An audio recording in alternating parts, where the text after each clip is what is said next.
पवित्र नाम के जय घोष से अपराह्न कालीन के सत्संग में आप लोग इस कदर जय घोष किए कि इंद्र जी महाराज की कानों में आवाज चली गई और वो भी सत्संग में शामिल हो गए। इस बार जोरदार शब्दों में जय घोष करें ताकि परमपिता परमात्मा के पास आवाज चली जाए कि मुरादपुर में सब सत्संगीगण प्रेमीगण सत्संग में उपस्थित हैं और सत्संग कर रहे हैं ताकि वो कृपा बरसावे और आप लोग भी जो सत्संग में नहीं जुड़े हैं वो भी जुड़ जाए। आइए जोरदार शब्दों में जय घोष करें। बोलिए प्रेम से श्री सतगुरु महाराज की जय। श्री सतगुरु महाराज की जय। श्री सतगुरु महाराज की जय। मंगल मूर्ति सद्गुरु मिलवे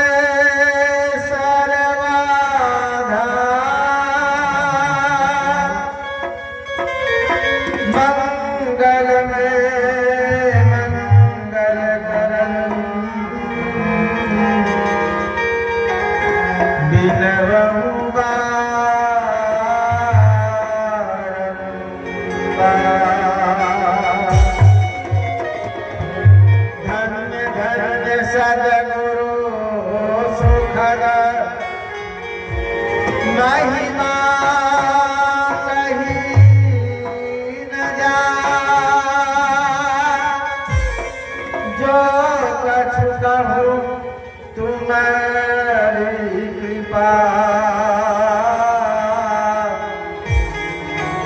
मोते कछुना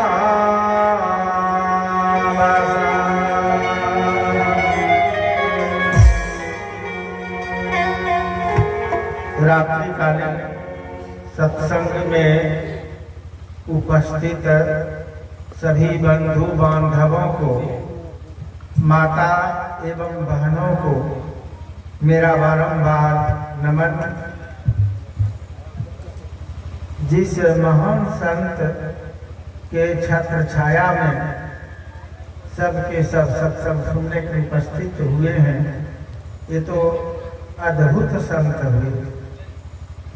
इस धरती पर तो एक पर एक संत हुए हैं और हम लोग सभी संतों की महिमा गाते ही हैं, लेकिन ये सबसे विलक्षण संत हुए।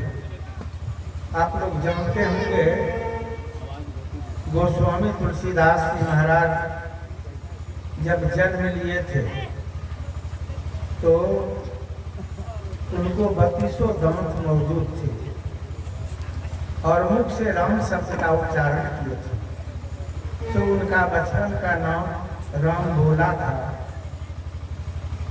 हमारे गुरु महाराज जब जन्म लिए तो 7 जटा लेकर के जन्म लिए और जटा संत का पहचान है, जोगी का पहचान है। तो इनके परिवार वालों को डर हो गया कि बेटा जोगी नहीं बने, इसलिए जटा हटाओ। तो जटा हटाने के लिए साबुन शैम्पू लगा करके तेल लगा के कंघी मार मार करके एक एक बाल अलग कर दे और सब के सब खुश है कि अब तू कैसे जोगी बनेगा। लेकिन अद्भुत चमत्कार, रात में जब सोते हैं, उस समय तो छोटे थे, बच्चे थे गुरु महाराज। जब रात में सोते हैं तो जिन्होंने जटा हटाया था सुबह देखने के लिए जाते तो देखे ये नन्हा जोगी का क्या समाचार है।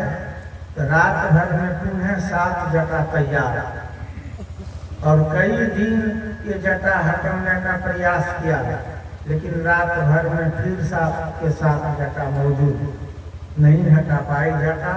और आपके समक्ष ये महापुरुष की झांकी लगी है, जिन्होंने मुर्दा को भी जिंदा कर दिया, जो दिन दुखियों का संकट हरण कर देते हैं। और एक अद्भुत चमत्कार, जब पार्थिव शरीर कई दिन तक उनके पार्थिव शरीर को बर्फ में रखा गया, उनके शिष्य लोग, भक्त लोग दूर दराज में, देश विदेश में थे। 86 की बात है, मैं भी वहाँ मौजूद था। ये सब लोग आएंगे और तब सबके समक्ष अग्नि संस्कार किया जाएगा, चिता अग्नि दी जाएगी। तो बहुत भीड़ हुई थी। जो पुराने सत्संगी होंगे, जो वहाँ गए होंगे 86 में, उनको बात समझ में आती होगी। तीर रखने का कहीं जगह नहीं था, इस कदर भीड़ हुई थी। और बर्फ से पार्थिव शरीर को निकाल करके जब चिता पर रखा गया, चंदन लकड़ी का चिता लगाया गया था, कमी किस बात की? इतने सारे भक्त इनके एक पर एक सेठ साहूकार देश विदेश से उपस्थित हुए थे। तो चिता चंदन लकड़ी से लगाया गया और उस चिता पर पार्थिव शरीर को रख दिए। ऊपर से कितना चंदन लकड़ी, कितना टीना का टीना घी उछल रहे हैं, सातल कितना। और महर्षि संसेवी जी महाराज उस समय स्वशरीर थे। 105 धोती, नई नई धोती चिता पर रख दी। लोग चिता में अग्नि पकड़वाने के लिए टायर वगैरह, तेल मोबिल का प्रयोग करते, लरेठा वगैरह का प्रयोग करते, लेकिन वहाँ तो 105 धोती चिता के ऊपर महर्षि संसेवी जी महाराज रख दिए थे। उस समय हजरतकिया चलता था। कितने भक्त अंतिम चढ़ावा समझ करके, और कितना नमरी 50 टकिया और 1000 टकिया चिता पर रख दिया होगा। प्रशासन रोक रहे थे, फिर भी अपना अपना सबका श्रद्धा प्रेम था। और जानते हैं जब चिता अग्नि दी गई तो बड़ा वेग से अग्नि प्रज्वलित हुई, और उतना भीतर में भूमांस का पार्थिव शरीर, इतना साकर, टीना का टीना, घी, लकड़ी, ऊपर से 105 धोती, रुपया पैसा, भीतर से हाथ बाहर करते हुए, सबको हटाते हुए, और बाहर हाथ निकाल करके सारे भक्त लोगों को सेवा। इस तरह का संत आज तक आप लोग नहीं सुने होंगे। ये अद्भुत संत हैं और आपके समक्ष उनकी झांकी है। जब तक संत सद्गुरु की कृपा नहीं होगी तो जीव का परम कल्याण संभव ही नहीं है।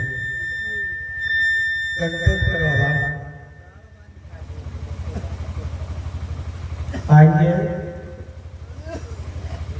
पवित्र ग्रंथ रामचरितमानस के प्रथम सोपान बालकांड में ही आप पढ़ करके देखेंगे। गोस्वामी तुलसीदास जी महाराज भगवान राम के परम भक्त हुए, और लोग कहते भी इन्हें सगुनिया भक्त। रामचरितमानस का रचना भगवान राम के परम भक्त गोस्वामी तुलसीदास जी महाराज की।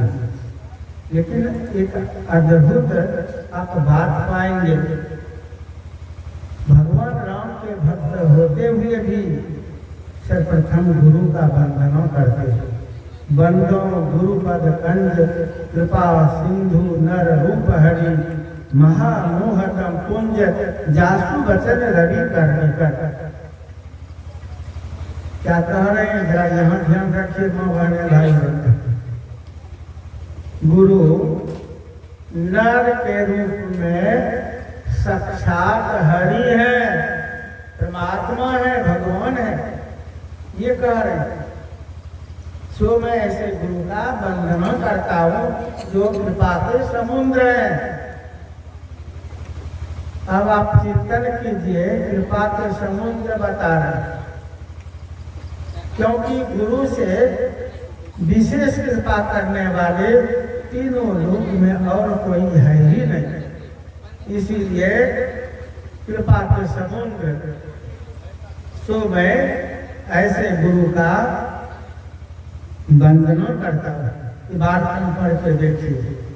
अब कुछ लोग अभी तक गुरु के महत्व को नहीं समझ पाए। लोग बोलते हैं कि ये सत्संगी लोग जो है ना, ये पागल हैं। क्यों कहता है जानते हैं? कहते हैं ये लोग मनुष्य का पूजा करता है। शिव चर्चा का तो विषय बोलता है, ये लोग मनुष्य का पूजा करता है। तो मनुष्य का पूजा सत्संगी लोग करते हैं, लेकिन जो हमारे सत्संगी लोगों को पागल समझते, मैं उन लोगों से पूछता हूँ कि आप लोग किनका पूजा करते हैं? तो बोलना पड़ेगा आपको कि हम भगवान राम का करते हैं, भगवान कृष्ण का करते हैं। तो भगवान राम त्रेता युग में राजा दशरथ के यहाँ जो जन्म लिए माता कौशल्या के गर्भ से, तो मनुष्य रूप में थे कि किस रूप में थे? मूर्ति मूर्ता थे क्या? मैं सबसे पूछता हूँ और समझने का प्रयास कीजिए, गुस्सा न कीजिए। भगवान राम जो जन्म लिए थे, तो आज जो मूर्ति बना देते कलाकार, क्या वही मूर्ति जन्म लिए थे? सूक्ष्म बात को समझिए। नर के रूप में आए, मनुष्य रूप में ही अवतार है, उन्हीं का पूजा करते हैं। तो भगवान राम मनुष्य नहीं थे, मानते भगवान, लेकिन रूप मनुष्य रूप में आए। अच्छा चलिए, भगवान कृष्ण द्वापर युग में जो अवतार लिए, देवकी के गर्भ से जन्म लिए, ये तो आप लोग जानते हैं। लालन पालन भलो ये मतलब नंद बाबा के यहाँ हुआ, लेकिन पूरा जीवनी आप पढ़ेंगे तो समझ में बात आएगी। वो मतलब वासुदेव और देवकी के गर्भ से ही जन्म लिए, जेल में जन्म लिए। उधर कथा विस्तार में घर में जाना चाहता हूँ, केवल मैं संकेत करता हूँ कि भगवान कृष्ण जो जन्म लिए थे, आज भगवान कृष्ण का पूजा करते हैं। भगवान राम का क्या मूर्ति बन करके जन्म लिए थे, तो मनुष्य का पूजा कर रहे हैं।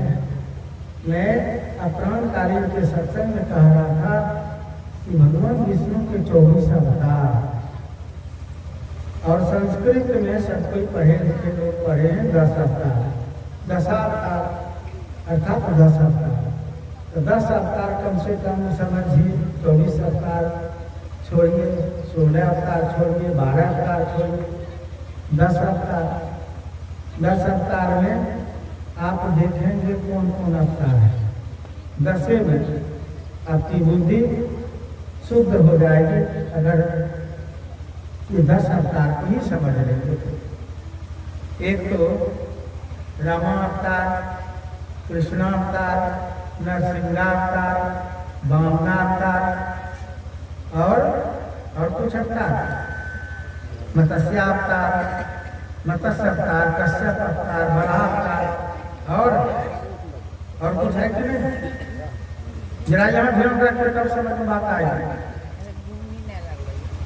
आप उसी में देखिएगा, संत को भी अवतार में दिया है, बुद्धा अवतार। 2-3 संत का ही उसमें नाम है। परशुराम अवतार पढ़ के देखिए, नहीं होगा तभी कहिएगा, हम ही लोग लिखे हैं। ये परशुराम कौन थे? भगवान राम के एक गुरु हुए, और ये मतलब बुद्धावतार भगवान बुद्ध को अवतार में करके दिया। तो संत भगवंत में कछु अंतर नहीं। रामचरितमानस पढ़ के देखेंगे तो संत भगवंत में कछु अंतर नहीं, कोई अंतर नहीं। कभी राम बन करके आते हैं, कभी कृष्ण बन करके आते हैं, कभी नरसिंह बन जाते हैं, कभी वामन अवतार, कभी मछली में अवतार ले लेते हैं, कभी कछुआ में अवतार लेते हैं, कभी बड़ा अवतार सुअर में भी अवतार ले लेते। इसका भाव तो परमात्मा सर्वव्यापी है, सब में है, लेकिन सत्संग के बिना लोग समझ नहीं पाया। विवेक तो होता है सत्संग से, तो सत्संग से दूर रहेगा, उसको विवेक कैसे होगा। भगवान मछली में अवतार लेके दिखा, भाव था कि मछली मत खाओ, मछली महावीर आते, मछली में हम अवतार लेंगे। लेकिन न समझ लोगों को कौन समझा सकेगा, मछली खाना शुरू कर दे। और जानते हैं मछली खाने वाले भगवान कृष्ण के सबसे बड़ा दुश्मन। नहीं तो आज भगवान मछली लोग नहीं खाते ना, तो भगवान कृष्ण आज भी हम लोगों के बीच में मौजूद होते। ये तो लंबी कथा है, मंत्र संकेत कर देता। जब संत महापुरुषों के साथ कोई खिलवाड़ करता है तो उनका निश्चित नाश होता है। रावण का नाश हुआ, 56 करोड़ जदुवंशी दुर्वासा ऋषि का अपमान किया, साप मिला, भगवान कृष्ण के निकट आए, पत्थर बांध करके भगवान कृष्ण के पुत्र उनको गर्भवती महिला का रूप बना दिया। पेट में पत्थर बांध करके, कपड़ा लपेट करके, साड़ी पहना के घूंघट टांग दिए। माँ बने घटना की ज्यादा बैठ करके ध्यान से सुनिए तो बात समझ में आएगी। रोज सत्संग नहीं होगा यहाँ, तो कष्ट उठा के आए सत्संग में तो सुनिए, बात समझ में आएगी। देखिए पेट में पत्थर बांध लिए, कपड़ा लपेट के, साड़ी बना के घूंघट गए दुर्वासा ऋषि के पास। सब बाल बाल पी खा के, बुद्धि तो विपरीत, ये नशा से सबकी बुद्धि विपरीत होती। जिस कुल में भगवान कृष्ण मौजूद थे उस परिवार के लोग नहीं समझ पाए, भगवान कृष्ण को खुद नहीं समझ पाए, संत महापुरुषों को क्या समझेगा। गए दुर्वासा ऋषि का अपमान किया, इसके गर्भ से लड़का जन्मेगा कि लड़की। आप लोग सत्संगी लोग त्रिकालदर्शी कहते आपके भक्त लोग, तो बताइए इसके गर्भ से लड़का जन्मेगा कि लड़की। तो लड़का था ही। क्रोध में आ गए दुर्वासा ऋषि, साधारण खिलाड़ी थे नहीं, ताकि जाओ लड़का लड़की नहीं बोल के कहते जाओ इसके गर्भ से वही जन्म लेगा जो 56 करोड़ जदुवंशी का नाश कर देगा। अब तो बुखार उतर गया था वहाँ मजाक उड़ाने के लिए कि कहेगा लड़का जन्म लेगा चाहे लड़की, दो ये बोलेंगे। तब हम लोग आवरण हटा देंगे, कहेंगे कि ये देखिए लड़का कहीं लड़का लड़की जन्म लेगा, ठहका लगा संत महापुरुषों का अपमान करके। तो लड़का लड़की तो नहीं बोलते, कहते हैं इसके गर्भ से वही जन्म लेगा जो 56 करोड़ जदुवंशी को नाश करेगा। भागा वहाँ से आए भगवान कृष्ण के निकट, सब रोने लग गए, पैर पकड़ने लग गए, क्षमा मांगने लगे, बचा दीजिए महाराज, बचा दीजिए। ताकि मरो, समझाते समझाते थक गए, नशा छोड़ दो, हिंसा छोड़ दो, मांस मछली छोड़ दो, तो नहीं छोड़ा तो मरो। नहीं भाई बचा दीजिए, आज से हम लोग छोड़ देंगे, सत्संगी हो जाएंगे। इस कदर कि भगवान कृष्ण को भी अभी ठग रहे, कहते हैं कि आज से सत्संगी हो जाएंगे, केवल रक्षा कर बचा दीजिए, ताकि शर्त करना पड़ेगा, ताकि शर्त करेंगे, ताकि आज से ये नशा और हिंसा का त्याग कर दो, ताकि ठीक है, ताकि अपने अपने घर से नशा निकालो। इतना जो निकाला ना, गांजा का खैलिया खैले का चुनौती, गांजा का चिलम, दारू पहाड़ हो गए। ताकि जाओ इसको नष्ट करो। नष्ट क्या करेगा, सब जगह के पहाड़ के कंदरा में गाड़ जो पत्थर था, ताकि इसको जमुना में धस के समाप्त कर दे। तो पत्थर तो निकला नहीं, साफ दे दिया तो उससे मूसक निकला था पत्थर। देखिए संत महापुरुषों का क्या कर्मठ होता है, भगवान भी नहीं बचा पाए। जिन पर संत रुष्ट हो जाए भगवान नहीं बचा पाएंगे। भगवान रुष्ट हो जाए, संत चाहेंगे, गुरु चाहेंगे तो आपको बचा देंगे। ये पावर है गुरु में, संत में। इसलिए 3 लोक नवखंड में गुरु से बड़ा ना कोई, करता करे न कर सके गुरु करे से। तो उस मूसल को घसते घसते घसते जमुना में भसाते गए और किनारे में एक मजबूत घास बनता गया। जब पतला सा नुकीला सा बचा हाथ में पकड़ में नहीं आने लगा तो यमुना में फेंक दिया। तो एक मछली निकल गई। यहाँ रखे में कहा रहा था मछली अगर कोई नहीं खाते तो आज भगवान कृष्ण मौजूद रहते। सबसे बड़ा दुश्मन है मछली खाने वाला भगवान कृष्ण का। और कहते सत्संग में लोग नहीं मानता, सुनिएगा तभी ना बात समझ में आएगी। अब उधर 2-4-5 दिन नहीं हुआ, ये मतलब सब बाल अरे कई दिन से नहीं खाए, मुँह बड़ा चुट करता, अति खाएगा क्या, शर्त क्या था तो वो बचने के लिए शर्त किए, कसम खाए थे बचने के लिए, तो बच रहे। तो नशा है क्या, काफी अमीर लोग रखे हैं। चलो तब सब गए उखाड़ करके फिर खा पी के बटवारा हो गए।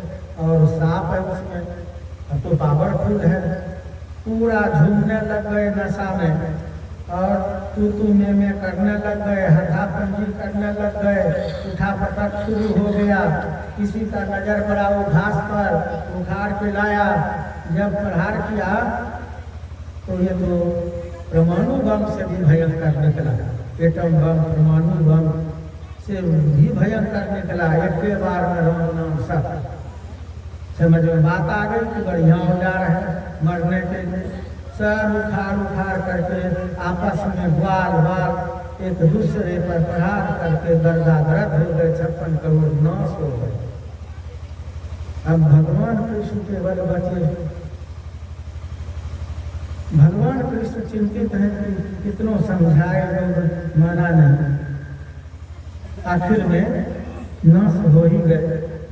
और उधर क्या किया, एक मछुआ मछली जाल में फंसा लिया तो वही संयोग से मछली फंस गई जिसमें वो मूसल निकला। नोकीला धातु का जो पतला सा बचा था तो मछली निकल गई। मछली कोई खाता तब ना मछली पकड़ता है, मछली खाएगा नहीं तो पकड़ेगा कोई। बाहर किया और वही मछली के पेट से एक नोकीला धातु का, ये मतलब नोकीला धातु मिला जिससे तीर बनाया, बाण जिसको बोलते। और भगवान कृष्ण चिंतित थे। एक पैर पर दूसरा पैर रख करके लेटे हुए थे। किसी ग्रंथ पर डाल कर बैठ करके पाँव लटका के सोच रहे थे। और वो व्याधा दूर से ही बाण चलाया, भगवान कृष्ण के तलवा में लगा और भगवान कृष्ण संसार से, हम लोगों के बीच से यहाँ से विदा हो गए। कौन दुश्मन हुआ? भगवान कृष्ण का। मैं सबसे पूछता हूँ, मच्छर खौका सबसे, मच्छर खौकियों सबसे पूछता हूँ। बोलते सत्संगी लोग नहीं मानता है। कौन मानता है? भगवान कृष्ण। दुश्मन कौन हुए? और आप पॉइंट पर आइए। भगवान मछली में अवतार लेके बता दिए, दिखा कि मछली मत खाओ, मछली महंगी रहते। मतलब अवतार जानते हैं ना पढ़े लिखे लोग कि बना क्यों कर, इसीलिए तो हम पहले बता दिए। पढ़िए आप, मतलब अवतार नहीं होगा तभी हमसे बात कीजिएगा। तो मछली में अवतार, मछली खाने लगा मूर्खा, सबको समझाएगा। एक तो भगवान कृष्ण का भी दुश्मन बना और भगवान कृष्ण अवतार ले तो मछली खाने लगा। भगवान कृष्ण फेर में पड़ गए। ये ना समझ लोगों को कौन समझाएगा? मछली में अवतार ले तो मछली खाने लगा। अब दूसरे में अवतार ले तो भगवान फिर कछुआ में अवतार ले, कश्यप अवतार। मछली खाने लगा तो कछुआ में अवतार ले, कछुआ में अवतार ले। न समझ लोगों को कौन समझाएगा? कछुआ भी खाने लगा। भगवान को परेशान कर दिया ही मांस मछली खाने वाला भगवान कृष्ण तो गए हैं। और जो भी हम लोगों के बीच में जिस रूप में अवतार लेकर के आ रहे हैं उनको भी तो ये साकत लोग परेशान कर रहे, मछली खाने लग गए, तो अवतार लिए कछुआ में, कछुआ भी खाने लग गए। तो भगवान अब सोचते हैं कि दूसरे में अवतार लेगा, इस ऐसे जीव में अवतार लो कि खाए नहीं। बड़ा अवतार सुअर में जो विषता खाता, पैथल में खाता, उसमें अवतार लिया कि न समझ मानव को कौन समझाएगा, सुअरों को। अब बोलता कि सत्संगी लोग नहीं मानता है, बकरा बकरी सब कुछ खाता है, नौजवान क्या क्या खाएगा पता नहीं। भगवान खाने के लिए इतने सामग्री दिए और न समझ को समझ में बात भी नहीं आती है, भगवान का विरोधी बन बैठा है। और इसीलिए राक्षस का पूजा, शैतान का पूजा, दैत्य दानव का पूजा कर रहा है, बोलता कि भगवान के भक्त हैं, गाछ वृक्ष का पूजा कर रहा है।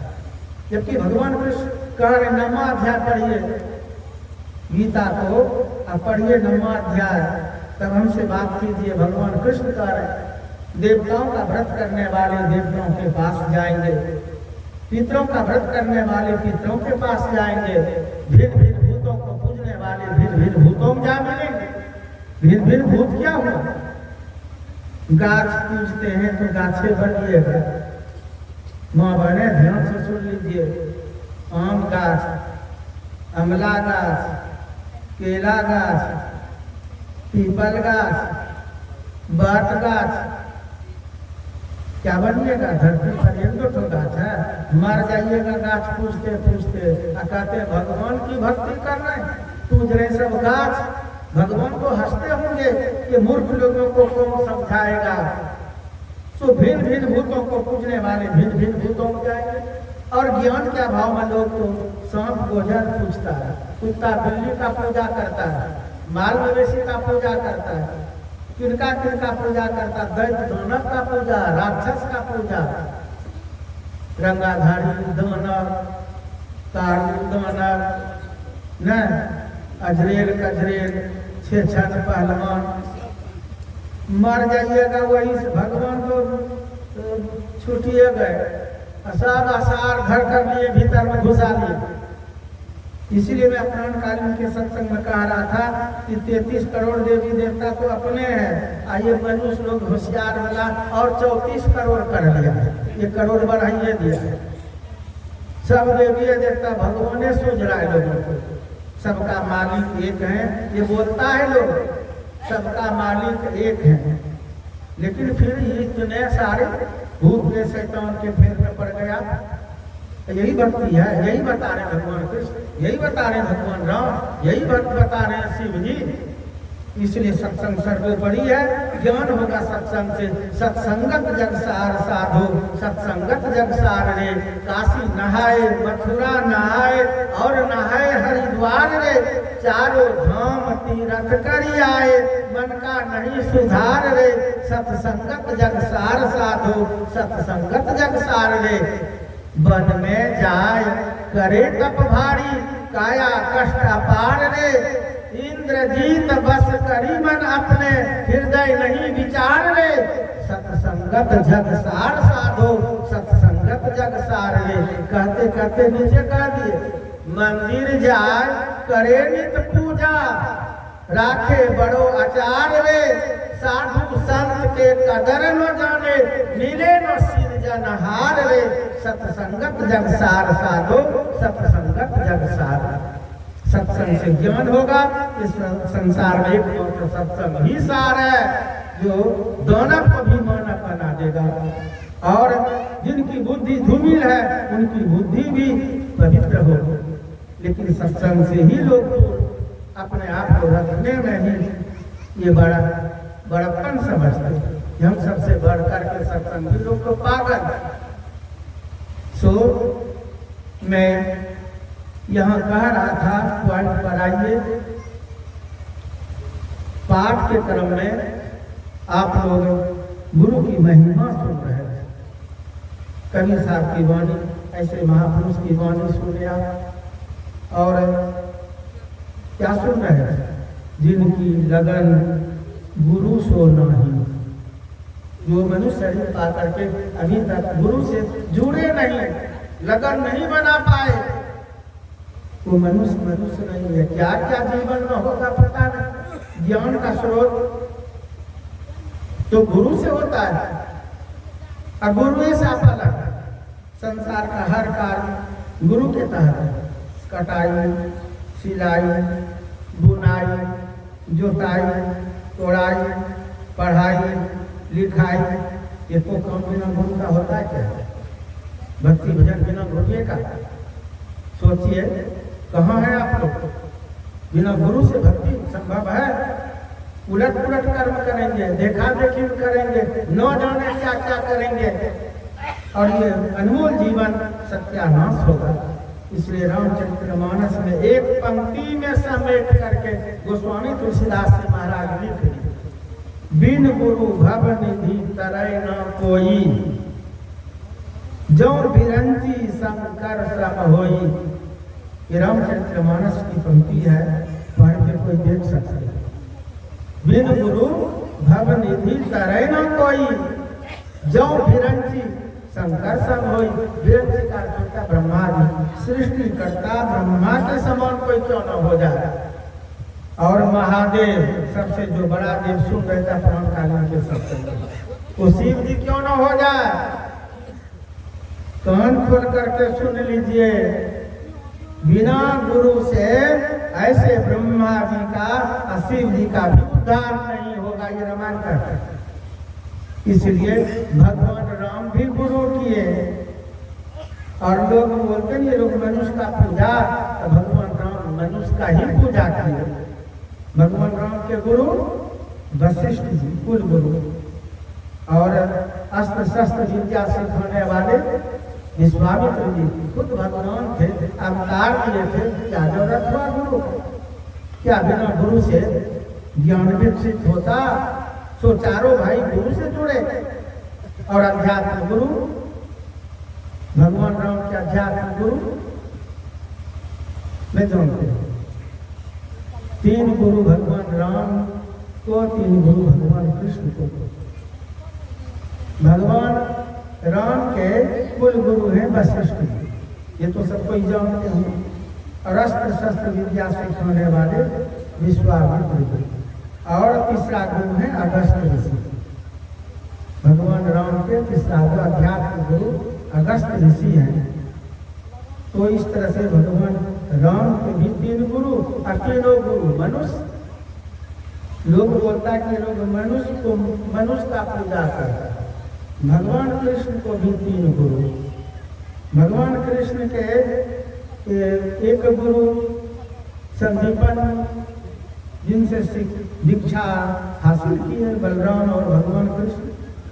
उनके कुल गुरु गर्गाचार्य, जिनको गर्ग ऋषि कहते हैं, और अध्यात्म गुरु दुर्वासा। तीनों मनुष्य थे कि कौन? सोचिए, विचार कीजिए। शिव जी भी गुरु के परम भक्त हैं। शिव जी के गुरु कुंभज ऋषि, शिव जी के गुरु अंगिरा ऋषि, शिव जी के गुरु दत्तात्रेय जी महाराज। तो तीनों कौन थे? मनुष्य थे कि कौन थे? तो जब भगवान मनुष्य को गुरु बना सकते हैं, मनुष्य पागल क्यों हो गए? कोई निगुरा नहीं है। 33 करोड़ देवी देवता भी गुरु के परम भक्त हैं। देव गुरु बृहस्पति जी महाराज, इतना तो जरूर जानते होंगे आप लोग। देव गुरु बृहस्पति जी महाराज, कोई देवता निगुरा नहीं है मनुष्य के तरह। एक भी मुसलमान लोग निगुरा नहीं है। सब बड़ा मौलाना से नमाज अदा करने के लिए सीख लिया, कैसे नमाज पढ़ेंगे 5 वक्त का, तो गुरुए ने सिखाया। इसलिए मुर्शिदे कामिल से मिल, सीदक सहूरी से ताकि जो तुझे देगा शहरत का राज बता देगा। जिसने कहने का मतलब सुनना का भेद बता देगा। मुर्शिद का अर्थ होता है गुरु, और वो लोग भी सब के सब गुरु से जुड़े। सिख लोग निगुड़ा है, सब सिख लोग गुरु से जुड़े हुए हैं। ईसाई लोग निगुड़ा है, सब ईसाई गुरु से जुड़े हैं। बौद्ध लोग, जैन लोग केवल वैदिक लोगों की बुद्धि मारी गई है, जो गुरु का जरूरत नहीं, अपने महान है। अपने मन ऐसा सोच है। और जब चालीसा पढ़ेगा गुरु का तो निंदा करता ही, संत महापुरुषों का तो निंदा ही करता है। लेकिन हनुमान चालीसा पढ़ेगा तब, हनुमान चालीसा हम ही लोग लिखे हैं, कहाँ से शुरू करते हनुमान चालीसा? ये बूढ़ा हो गया, चालीसा पढ़ते पढ़ते रट लिया है, अब बूढ़ा हो गया, बाल सफेद कर लिया, फिर भी चालीसा समझ नहीं पाया। चालीसा को भी समझ लेता, आज सत्संगी होते। जीवन खपा दिया ब्राह्मण क्षत्रिय वैश्य शूद्र, लेकिन समझ नहीं पाया। श्री गुरु चरण सरोज रज निज मन मुकुर सुधार। तो हम आप कह रहे श्री हनुमान चरण, तो हनुमान चालीसा पढ़ते हैं आप, तो कहते ना हनुमान श्री हनुमान चरण, ये भी नहीं कहते हैं। तब कम से कम भगवान राम के विषय में कहते हैं श्री रामचरण, श्री शिव चरण, श्री काली चरण, दुर्गा चरण। लोग कहते हैं सब पूजा में प्रथम गणेश जी पूजे जाते हैं, तो कम से कम चालीसा में श्री गणेश चरण तो कहते हैं आप। क्या कह रहे हैं? श्री गुरु चरण, समझे? और उसी चालीसा में देखिए आगे पढ़ता है, साधु संत के तुम रखवाले। चालीसा में है कि नहीं? पढ़ लीजिएगा फिर। साधु संत के तुम रखवाले, किनको कह रहे हैं? हनुमान जी को, कि तू साधु संत के रखवाले हो। और आप लोग क्या है? साधु संत का निंदा करने वाले हैं। चालीसा पढ़ने से क्या होगा? हनुमान जी गदा ही पकड़ेंगे, कोई कृपा नहीं करेंगे, क्योंकि हनुमान जी तो साधु संत के रखवाले हैं, रक्षक हैं। और जो साधु संत का निंदा करने वाले हैं, वो चालीसा पढ़ने का क्या फल मिलेगा? उसी चालीसा में कहते हैं, जय जय जय हनुमान गोसाई कृपा करहु गुरुदेव की। क्यों न कहते राम की नाई, कृष्ण की नाई, शिव की नाई, काली की नाई, दुर्गा की नाई कहना चाहिए था ना। कहते जय जय जय हनुमान गोसाई कृपा करहु गुरुदेव की नाई। मैं सब निगुड़ा लोगों से पूछता हूँ, चालीसा में ऐसा क्यों कहते हैं? गुरु का नाम लेकर के आप कहते हैं जय जय जय हनुमान गोसाई, हे हनुमान गोसाई आप वो कृपा कीजिए जो गुरु कृपा करते हैं अपने भक्त पर, शिष्य पर। देखिए गुरु की क्या कृपा होती है। लोग, हमको तो हंसी आती है, निगुड़ा लोग तो करता ही है, सत्संगियों लोग सत्यनारायण हनुमान का कथा करवाएगा, तो नकली असली तो यही है। सत्संग क्या होगा? सत्संग में दो शब्द है, सत्य और संग। सत्य जिसका विनाश नहीं हो सकता, तो वो कौन है? एक परमात्मा, जिसमें परिवर्तन नहीं होता, जिनका विनाश नहीं होगा। उनका संग कथा प्रसंग के माध्यम से, ज्ञान के माध्यम से आप उनका संग करते हैं, तो ये सत्संग असली है। और इसका नकल रूप है सत्यनारायण भगवान का कथा। जो सत्संग से भाग गया है, साइड हो गया है, वो भी सोचता है कि हमारा घर मतलब शुद्ध हो, पवित्र हो, शुद्धता भाग जाए। तो सत्यनारायण भगवान का कथा, ये सत्यनारायण भगवान का कथा क्या हुआ? सत्य और नारायण दो शब्द है। सत्य जिनका विनाश नहीं हो, जिसमें परिवर्तन नहीं हो। नारायण मतलब मालिक, वो भगवान जिसमें कभी परिवर्तन नहीं, जिनका कभी विनाश नहीं होगा, वो भगवान सत्यनारायण भगवान। जरा यहाँ ध्यान रखे तब बात समझ में आएगी, नकली है कि नहीं, असली यही है। वो है जो पंडित जी कराता, जो समझिएगा तबे ना। और पहले गुस्सा नहीं कीजिए, समझने के बाद चाहे निगुड़ा है या सगुड़ा है, पहले समझ लीजिए तब बोलिएगा। तो सत्यनारायण भगवान का कथा, और सुनाता है लीलावती कलावती। ये लीलावती कलावती सत्यनारायण भगवान हुआ। वो तो सत्यनारायण भगवान के कथा के पात्र हैं, जैसे आप लोग सत्संग के पात्र हैं। आप लोग सत्संग है क्या? सत्संग के पात्र हैं, श्रोता हैं, सो आप लोग सत्संग के पात्र हैं। तो लीलावती कलावती सत्यनारायण भगवान की कथा के पात्र, उसी का कथा सुना के संत फूक दिए और कहते सत्यनारायण भगवान का कथा करवाए। और संयम नियम कितना है, बिल्कुल सत्संग के नियम में सत्यनारायण भगवान का कथा होगा, नकली भी। जजमान नखून बाल दाढ़ी कटाएगा, पवित्र जल में स्नान करेगा, दिन भर उपवास रहेगा, नया वस्त्र पहनेगा, तब कथा सुनने के बैठेगा। सुनाने वाला विधवा दारू पी के आया, मुंह से बदबू कर रहा है, आपके समक्ष चबारा तिरंगा को या माल मवेशी देखते एक बार भोजन करते हैं तो फिर दिन भर पागुर करता है। पागुर समझते हैं, गाली। हम लोगों को हंसी आती है कि मनुष्य लोग भी गाली करता है। भोजन तो एक बार खेबे करता है, दिन भर मुँह चला रहा है। हम पूछे एक जगह कि मुँह क्यों चला रहे, गाली कर रहे हैं, माल मवेशी क्या? नहीं बाबा, तिरंगा पूजा खाए सुपारी सो चबा रहे। फिर बताइए, माले मवेशी हो गया। जिस तरह से माल मवेशी चला रहा है मुँह, तो मनुष्य विज्ञान के अभाव मुँह चला रहा है। तो पंडित जी भी वहाँ आया कथा सुनाने के लिए, पंडित जी का मुँह चल रहा है, गाली कर रहा है। पंडित जी को तो खुद ज्ञान नहीं हुआ, जजमान तो पवित्र है। पंडित जी क्या खा पी के आपके सामने में खैनी लगा के खा लिया, तिरंगा को या चबा रहा, मुझसे बदबू कर रहा, दारू पी के आया कि मांस खा के आया, वो कथा सुनाएगा। जानते हैं और कितना धूल झोंकेगा वो पता नहीं। कहते जजमान तू अपवित्र है, तुम मंत्र से तुमको पवित्र कर देता। जजमान दिन भर खाया नहीं, भूखा, न खून बाल दाढ़ी कटा के गंगा जी में स्नान करके आया, नया वस्त्र पहन के बैठा कथा सुनने के लिए भक्ति भाव में, और उसी को कहता जजमान तू अपवित्र है, तो मंत्र पढ़ के तुमको पवित्र कर देता। मंत्र सुने होंगे, अपवित्रो पवित्रो व न सुने, इससे भी बेसी धूल झोंकेगा। और ये सब हो रहा है कि नहीं? उनको कहना था कि जजमान सब तरह से आप पवित्र हैं, हम ही वो पवित्र जरा मंत्र पढ़ के अपने आप को शुद्धिकरण कर लेता, मैं उल्टे कर रहा है। और अब मैं आप लोगों से पूछता हूँ कि सिंहासन पर, ध्यान से सुनिए ना तो गुस्सा हो जाएगा मेरे पर, असली अपॉइंट पर आइए।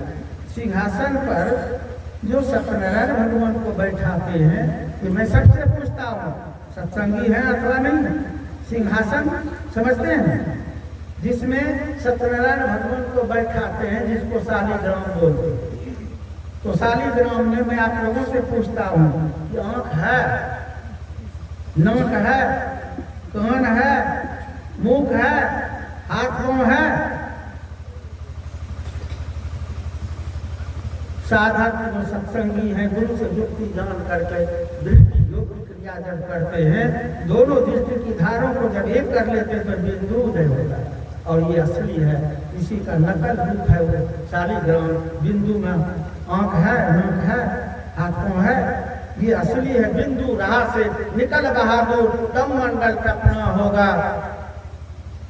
और वहाँ तो नकल रूप नकली बिंदु एक पत्थर रख दिया, उसको सत्यनारायण भगवान समझ लिया और वो लीलावती कलावती का कथा सुना दिया, संग हो गया सत्यनारायण भगवान का कथा। अब बोलिए सत्संगी लोग, ये सत्संग असली है कि वो मतलब सत्यनारायण भगवान का कथा असली है? लेकिन उलट में सत्संगियों लोग मन नहीं मानता इसका, देखा देखी में सत्यनारायण भगवान का कथा, उससे कभी घर शुद्ध होने वाला है। घर पर जब गीत समझते हैं आप लोग, गीत, अब तो गीत का जुर्मीय समाप्त हो रहा है। गीत मुर्दा खाता था, कहाँ खाता था? बिहार में, माल मवेशी मर जाता तो बिहार में फेंकता था, तो गीध बिहार में खाता था। और घर पर बैठ जाता था तो कुछ होता था नहीं, अब नहीं होता होगा, अब नहीं है। लेकिन पूछता हूँ, बाप दादा की बात पर सब चल रहे हैं, वही पूछता हूँ कि जब घर पर गीध बैठ जाता था तब वही पक्का का है तो नहीं तोड़िएगा। और उस समय रहता था ना मिट्टी वाला, तो गिद्ध बैठ गया तो तोड़वा देता था, उस पर जोताई पुराई सरसों उग जाता था, तब घर बनता था। कि गिद्ध बैठ गया घर पर चूल्हा। है प्रमाण अभी हम देते हैं। बसंत राय का नाम सुने हैं? बसंत राय ऐतिहासिक मेला लगता है वहाँ, तालाब, बड़ा तालाब है, चारों तरफ मेला लगता है। तो वहाँ पर एक मंदिर बनाया है, शिव मंदिर, पश्चिम और उत्तर कोना पर नहीं मंदिर बनाया। अभी पूजा नहीं हुआ था, उद्घाटन होता, और उस नया मंदिर पर गिद्ध बैठे, पूजा हुआ ही नहीं, उद्घाटन ही नहीं। लोग ये समझिए कि यहाँ महिमा इस तालाब का, और यहाँ अब शिव जी का पूजा करेगा, इसको शिव गंगा बनाएगा। वो अपने पावरफुल है वो तालाब, जिसमें कितने लोगों का रोग भी आप समाप्त होता है। ऐतिहासिक मेला है। तो वो वहाँ गिद्ध बैठने के चलते वो मंदिर छुला दिया। मंदिर पर भी है, धर्म में कोई पूजा नहीं करता। तो बैठने से नहीं कुछ हुआ, पंडित जी से पूछिएगा कुछ होता है कि नहीं, और बूढ़े पुराने लोगों से पूछिए। तो चलिए अब यहाँ पॉइंट पर आइए। गिद्ध कहाँ खाता था? मुर्दा बयार, घर पर बैठता था तो छुला जाता है। गिद्ध मुर्दा खाता है ना, सो घर पर बैठकर छुला जाता है। मुर्दा किसको कहते हैं? जिसमें जान नहीं हो, मरा हुआ तो मुर्दा कहते हैं। तो जो बकरा खाते हैं, मछली खाते हैं, मुर्गा मुर्गी खाते हैं, वो जिंदे निकल लेते हैं कि मार के खाते हैं? मार दिए तो उसमें जान है, वो मुर्दा हुआ कि जिंदा? मुर्दा खाने वाला घरे में रह रहा गिद्धवा, नहीं छुलाया होता कभी घर। 3 गिद्ध है, एक गिद्ध घर पर बैठता तो घरे छुला जाता है, और दूसरा गिद्ध घरे में खा पी के मुर्दा मोटा ताजा हो रहा है। अगर घर पर गिद्ध बैठ गया तो एक गिद्ध और है, तो तीसर का गिद्ध वो आएगा, पूजा पाठ कर देगा तो घर पर शुद्ध हो जाएगा। वो गिद्ध है तीसर का गिद्ध। ये 3 प्रकार के गिद्ध है। मुर्दा खाने का जब गिद्ध होता है तो जो मुर्दा खाएगा गिद्ध है ना, और वो सत्यनारायण भगवान का पूजा कर देता है। आपके यहाँ सत्संग में लोग पागले न है, नहीं पागल? ये असली तो यही नहीं हुआ सत्संग। जिस जगह सत्संग होगा धरती पवित्र हो जाएगी। जिनके नाम से सत्संग होगा उनकी आत्मा को शांति मिली। ग्रंथ की बात है, जिनका खर्च होता है सत्संग में बहुत पुण्य होता है। उनके पुण्य का अंदाजा कौन बता सकता है, कितना पुण्य होता है। और जो लोग सुनने के लिए आते उनको विवेक हो जाता है।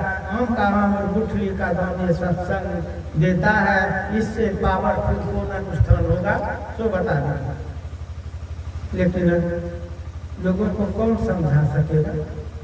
अब आइए, सत्यनारायण भगवान का कथा तो करवाए, लेकिन जजमान और पंडित जी दोनों मिलकर के अब आरती गाएंगे।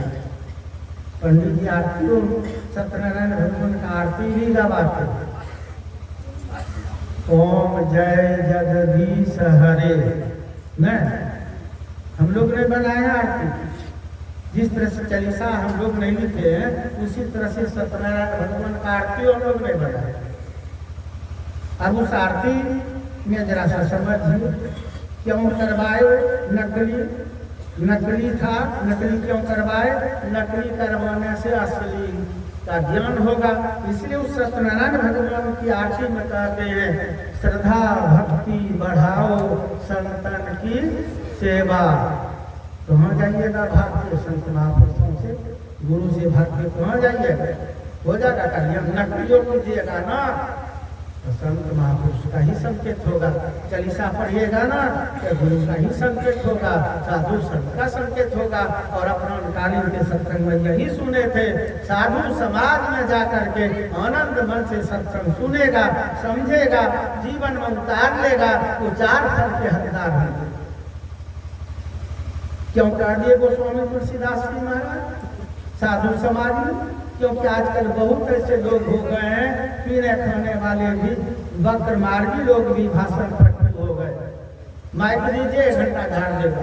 दारू पीने से फुर्सत नहीं, मांस खाने से फुर्सत नहीं, बेईमानी करने से फुर्सत नहीं, माइक दीजिए तो 1 घंटा प्रवचन कर देगा। ऐसे लोगों के सुनने से 4 फल होगा।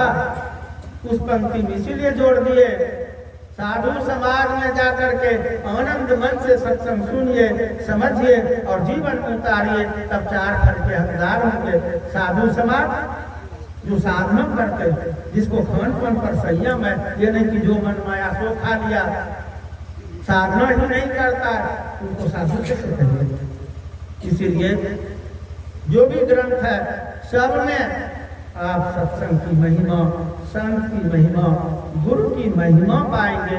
भी गुरु के बिना तो कोई कार्य होगा ही, ये हो ही नहीं सकता।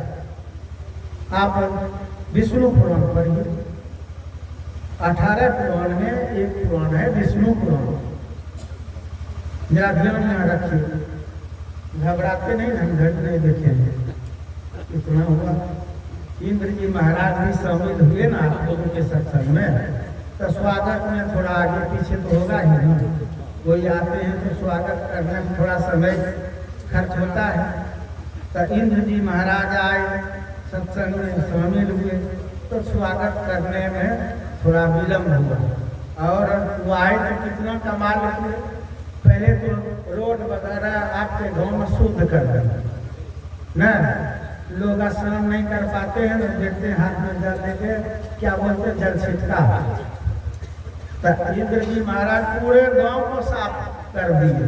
क्या वो यहाँ के मुरादपुर वाले अब सत्संगी बनने वाले हैं तो साफ कर दो, घर निपाई पोताई करती है माँ बहने न। अब सत्संग हो रहा था, इंद्र जी महाराज आए तो कुछ अपना करिश्मा तो करेंगे, निपाई पोताई कर दी अपना सब पंडाल पंडाल सब जगह, घर अपना सब। तो थोड़ा तो आगे पीछे हुआ, इसलिए घबराइए नहीं। आइए मैं आप लोगों को विष्णु पुराण की तरफ ले चलता हूँ। 18 पुराण में एक पुराण है विष्णु पुराण, जिसमें कथा आती है। नारद जी का नाम सुने, तीनों लोक में भ्रमण करने वाला ब्रह्मा जी का मानस पुत्र, ब्रह्मा जी का मानस पुत्र, और भगवान विष्णु का कठिन तपस्या करके भगवान विष्णु से वर लिया कि तीनों लोक में हमारा जब मन हो हम जा सकते हैं, कोई रोक नहीं सकता। तब वर लिए तो कौन रोकेगा। लेकिन भगवान विष्णु से ही वर लिए। अब भगवान विष्णु धर्म सभा लगावे, सत्संग सभा, तो सबके सब उसमें आवे महापुरुष लोग, ऋषि महर्षि संत महापुरुष। नारद भी पहुंच जाए, जहां पर नारद बैठते थे, सभा विसर्जन होने के बाद, सत्संग समाप्त होने के बाद, आरती होने के बाद अपना अपना जगह छोड़ के सबके सब चले जाते थे। नारद भी अपना जगह छोड़ करके चले जाते थे। तो जहां पर नारद बैठते थे, भगवान विष्णु क्या करते हैं, उसी जगह 1.25 हाथ गड्ढा जमीन को खोदवा करके फेंकवा देते, और दूसरे जगह से मिट्टी वहां भरवा देते। जब जब नारद आगे बैठे उनको रोके तो कोई नहीं, क्योंकि वर ले लिया। लेकिन जहां भी वो बैठते थे, जाने के बाद भगवान विष्णु खुद उस जगह 1.25 हाथ गड्ढा भूमि खोदवा करके और फेंकवा देते थे, दूसरे जगह से मिट्टी वहां भरवा देते थे। अब ये समाचार नारद को मालूम हो गया। कुछ दिन के बाद नारद को बड़ा गुस्सा हुआ कि जब भगवान विष्णु ही हमको वर दिए हैं कि तीनों लोग में हम जा सकते हैं, तो भगवान विष्णु मेरे साथ में इतना बड़ा मेरा अपमान क्यों कर रहा है। गए कहते हैं कि मेरे साथ इतना बड़ा अपमान क्यों कर रहे हैं। ताकि नारद क्या अपमान, ताकि जब मैं बैठता हूँ आपके सत्संग में, जब बैठता हूँ, अजनने के बाद वहाँ 1.25 हाथ गड्ढा भूमि खोदवा के फेंकवा देते हैं, दूसरे जगह से मिट्टी भरवा देते हैं। भगवान विष्णु कहते हैं हाँ हाँ वो तो मैं करता हूँ। अब तो प्रमाण भी हो गया, ताकि वो तो करता हूँ। तो सब लोग बैठते हैं तो सब जगह करते हैं, ताकि सब जगह क्यों करेंगे, ताकि क्यों, ताकि वो लोग गुरु धारण किए हैं, सगुरा है और तू निगुरा है। उस सभा में एकमात्र तू ही निगुरा है। जो गुरु के भक्त हैं, सगुरा हैं, उनके बैठने से तो धरती पवित्र हो जाता है। और निगुरा के बैठने से, निगुरा को सब समझते होंगे ही ना, जो गुरु नहीं कि उसी को निगुरा कहते हैं।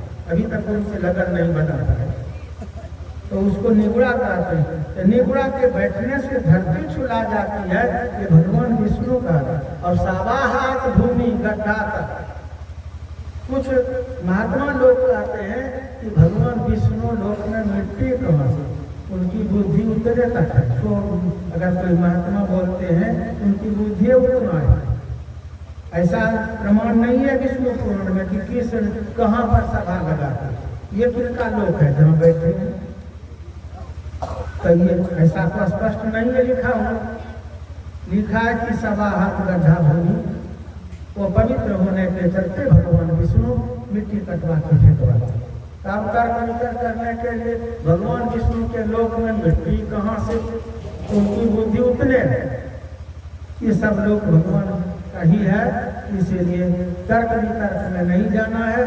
कहने का भाव था कि नारद को जब समाचार मालूम हुआ कि मैं निगुरा हूँ, मेरे बैठने से धरती छुला जाता, तो भगवान विष्णु से प्रश्न किया कि जब मेरे बैठने से धरती छुला जाती है, आप कहते तो निगुरा है, हमको क्यों नहीं बताए पहले, हम भी गुरु धारण कर लेते। तो मैं कह रहा था कि नारद जहाँ पर बैठते थे तो वहाँ की मिट्टी भगवान विष्णु सावा गड्ढा खोदवा कर फेंकवा देते, दूसरे जगह से मिट्टी वहाँ भरवा देते। नारद के पूछने पर भगवान विष्णु बताते कि नारद तू निगुरा है, निगुरा का तन अपवित्र होता है, निगुरा का खान पान भी अपवित्र होता है, निगुरा का हर कर्म अपवित्र होता है,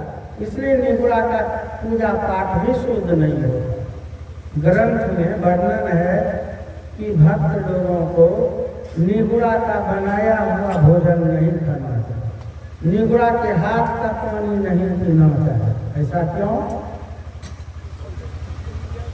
तो ग्रंथ की बात तो जो इतना उम्र खपा दिए, बालापन पार कर दिए, जवानी पार कर दिए, वृद्धावस्था को पार कर रहे हैं, अभी निगुरा बन बैठे हैं, उनका पूजा पाठ शुद्ध हुआ। जब भगवान विष्णु ही इस तरह से बता रहे हैं, विष्णु पुराण में प्रमाण है, तो भगवान विष्णु के ही सब अवतार जितने जानते जग में सुंदर है जो नाम, चाहे कृष्ण का हो या राम, इनकी भक्ति कीजिएगा। जब भगवान विष्णु मानने के तैयार नहीं है, चाहे राम की भक्ति कीजिए या कृष्ण की भक्ति कीजिए, निगुरा लोगों की भक्ति कौन स्वीकार कर रहे? उनका तो शरीर अपवित्र है, उनके बैठने से धरती छुलाती है, तो पूजा पाठ कौन स्वीकार करने के लिए बैठे? कौन देवी देवता? लेकिन ये अहंकार में फूल रहे हैं, ये ना समझ मानव जो निगुरा बन बैठे हैं वो अहंकार में फूल गए। सत्संगी लोग से हम लोग बेसी, तो किसी ग्रंथ से आप दिखाइए कि जो गुरु धारण नहीं किए हैं उनकी भक्ति स्वीकार कर लेते हैं भगवान, और निगुरा का कल्याण हो जाता है। एक भी निगुरा का नाम बता दीजिए कि गुरु नहीं किया और भवसागर से पार हो गए, एक भी चैलेंज है मेरा, किसी ग्रंथ से आप बता दीजिए। और मैं अपरांतकालीन के सत्संग में बहुत गिना दिया।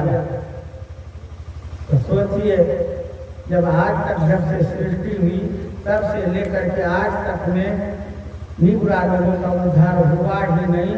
किस उम्मीद में आप जी रहे हैं निगुरा बन करके? ये जीवन सत्यानाश होगा कि नहीं? अनमोल जीवन पाए हैं, ब्रह्मा की सृष्टि में मानव ताज है, और फिर भी गुरु के अभाव में ये तुच्छ एक पैसा भी कीमत है।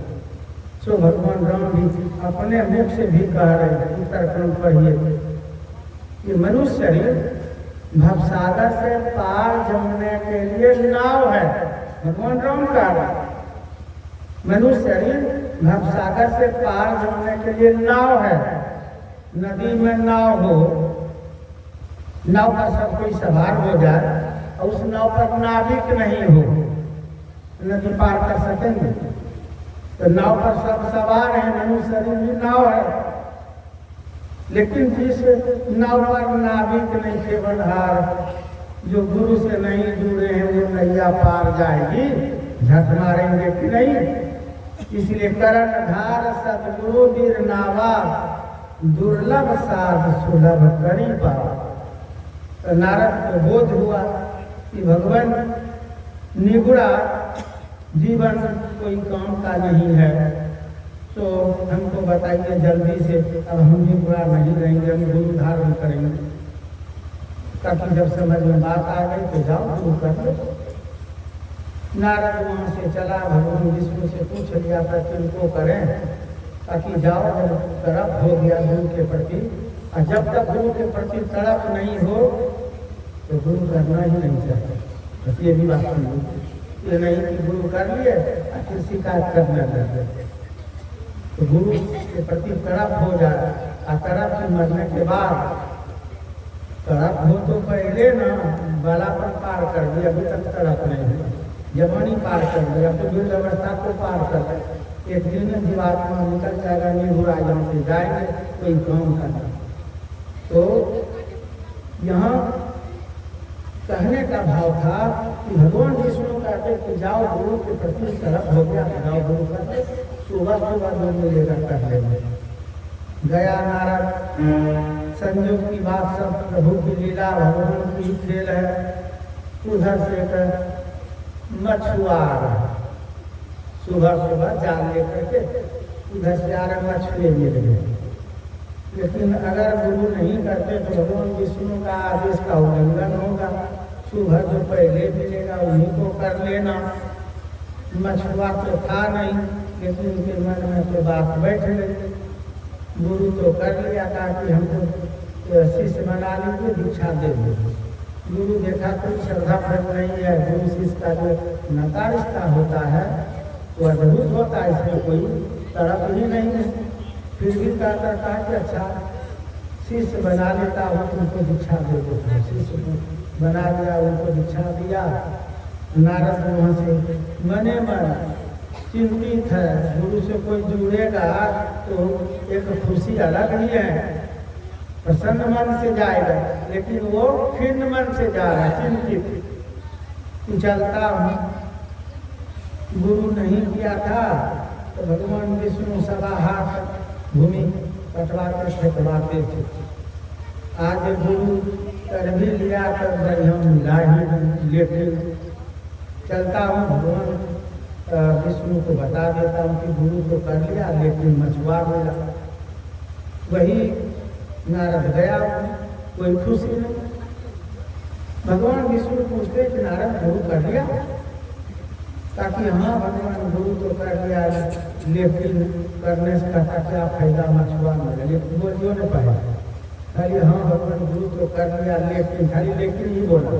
भगवान विष्णु तो तुरंत नाराज हो गए और कहा कि अरे तू निगुड़ा था, गुरु नहीं किया, इसलिए तुमको नहीं मैं कभी कहता था। आज तुमने जिद मचाया तो मैंने कहा कि जाओ गुरु कर लो। गुरु किया तो गुरु जो बताए करके देखा तुरंत गुरु पर लेकिन लगा दिया। जाओ अब तुम्हारा उद्धार कौन करेगा। 84 चक्कर में चक्कर लगा, आवागमन के चक्र में जब भटको जन्मो और मरो। 84 चक्कर की बात भगवान विष्णु साफ दे दे, जाओ चक्कर लगा, 84 भटके गुरु पर लेकिन लगाया। अब सोचा कि चरण पकड़ के क्षमा मांगेंगे। भगवान विष्णु लात मारी, चढ़हट मूर्ख तू निगुड़ा था। अब गुरु निंदक हो गया, मेरे नजर से हट गया। मेरा उद्धार कैसे होने लगा, नारद उद्धार कैसे होगा भगवान, ताकि गुरु के पास का दूसरा कोई उपाय नहीं। देखा कोई उपाय नहीं, भगवान विष्णु के पास में जो भी श्रद्धा प्रेम था वो भी खत्म। गया वहां से रोता हुआ तड़प के साथ खोजने लगा वही मछुआ गुरु को। संजोग की बात फिर वो मछुआ मिल गए, चरण पर गिर पड़े, रो करके आंसू से चरण धो। कहते हैं नारद बात क्या है, इतना तू परेशान क्यों है? ताकि बेमौत मारे गए, क्या हुआ? भगवान विष्णु साथ ले दिए 84 चक्कर लगाने का। ताकि तू तो गुरु से जुड़ा है, एक इस सगुरा को भी 84 चक्कर लगाना पड़ेगा क्या? ताकि भगवान आपसे तो दीक्षा ले लिया, लेकिन आपको मैं दिल से नहीं चाहा। वही बताने के लिए गया भगवान विष्णु के पास कि गुरु तो कर लिया, लेकिन बंधन नहीं मिला, मछुआ मिला, बोल भी नहीं पाए और साफ दे दिए। तब देखते गुरु अब इसमें तड़प हो गया है, गुरु के प्रति जो श्रद्धा निष्ठा विश्वास होना चाहिए तो इसमें हो गया। तो कहते नारद तुझे तो गुरु के प्रति इतना श्रद्धा भाव है तो तू 84 कैसे चक्कर लगाए? ताकि नहीं महाराज साथ दे दिया, ताकि देने दो। तू हमको मछुआ समझा रहे, मच्छरदानी था, दिखा दिया कि तुम मच्छरदानी ध्यान करता हो तो मच्छरदानी लगा के बैठे, तो तुम तो हमको मछुआ समझा, मछुआ भी नहीं। देखा कि श्रद्धा परम हो गया तो फिर भेद देखो, ताकि मछुआ हम नहीं है, मच्छरदानी। तो अब तो नारद को और तड़प हो गया कि हम झूठे का लेखन लगाए थे, महान हमारे गुरु हैं। और जब तक गुरु को कोई महान नहीं समझेगा, भगवान से बढ़ करके नहीं समझेगा, उनका उद्धार नहीं होगा, क्योंकि गुरु के वचन पर वो चलेगा ही नहीं। इसीलिए गुरु को भगवान से भी बढ़ करके विशेष दर्जा दिया गया है ग्रंथ में। तो यहाँ अब वही गुरु, अरे तू घबरा क्यों रहा? जहाँ जुक्ति है वहाँ मुक्ति है। ले मैं जुक्ति बता देता हूँ, गुरु के पास तो फिर बातें को, ताकि जुक्ति बता देता हूँ कैसे 84 चक्कर भोगवाते हैं।